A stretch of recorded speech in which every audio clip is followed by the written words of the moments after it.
Hello అండి, అందరికీ నమస్కారం. Welcome to Naveen infra developers. నేనిప్పుడు మీ ముందుకు వెస్ట్ పార్ట్ ఆఫ్ హైదరాబాద్‌లో మంచి ఇన్ఫర్మేషన్ న్యూస్ అయితే తీసుకొచ్చానండి. సో, వికారాబాద్ జిల్లాలోని మోమిన్‌పేట్ మండలం ఇప్పుడు ప్రపంచం దృష్టిని ఆకర్షిస్తోంది. ఎంకతల మరియు అర్కతల గ్రామాల వద్ద తెలంగాణ ప్రభుత్వం నిర్మిస్తున్న తెలంగాణ మొబిలిటీ వ్యాలీలో జరుగుతున్న లేటెస్ట్ డెవలప్‌మెంట్స్. చాలామంది ఏంటి ఏ ఏ అంతర్జాతీయ కంపెనీలు ఇక్కడ వేల కోట్లు పెట్టుబడి పెడుతున్నాయని అడుగుతున్నారు. ఇప్పుడు మనం ఈ వీడియోలో పూర్తి వివరాలు చూద్దాం. ఎంకతల అనేది కేవలం ఒక గ్రామం మాత్రమే కాదు, రేపటి ఎలక్ట్రిక్ వాహనాల భవిష్యత్ ఇక్కడే డిజైన్ కాబోతుంది.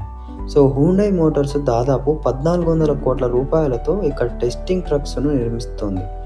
కార్లు, బస్సులు మరియు ఇతర వాహనాలు ఇక్కడే టెస్ట్ చేస్తారు. అలాగే జర్మనీకి చెందిన టీయూవీ రెహిన్లాండ్ సంస్థ ఈవీ బ్యాటరీల టెస్టింగ్ కోసం ల్యాబ్స్ ఏర్పాటు చేస్తుంది. మరియు తెలంగాణ ఫుడ్ ప్రాసెసింగ్ యూనిట్ 420 ఏకర్స్‌లో అర్కతలలో వస్తుందన్నమాట. దీనికోసం టీజీఐఐసి భారీగా స్థలాలను కేటాయించింది. ప్రస్తుతం అక్కడ 31.5 కోట్లతో రోడ్లు, డ్రైనేజీ పనులు వేగంగా జరుగుతున్నాయి. ఇది శంకర్పల్లి మరియు సంగారెడ్డికి మధ్యలో ఉండటం వల్ల లాజిస్టిక్స్ పరంగా చాలా ప్లస్ అవుతుందన్నమాట. మీరు గనక ఈ ప్రాంతాలలో ఇన్వెస్ట్ చేయాలనుకుంటే రాబోయే 5 ఏళ్లలో ఇది తెలంగాణలోనే అతిపెద్ద ఇండస్ట్రియల్ జోన్గా కాబోతుంది. శంకర్పల్లి వైపు నుంచి వచ్చే రేడియల్ రోడ్ 7 మరియు రీజనల్ రింగ్ రోడ్డు దీనికి మెయిన్ హైలైట్స్.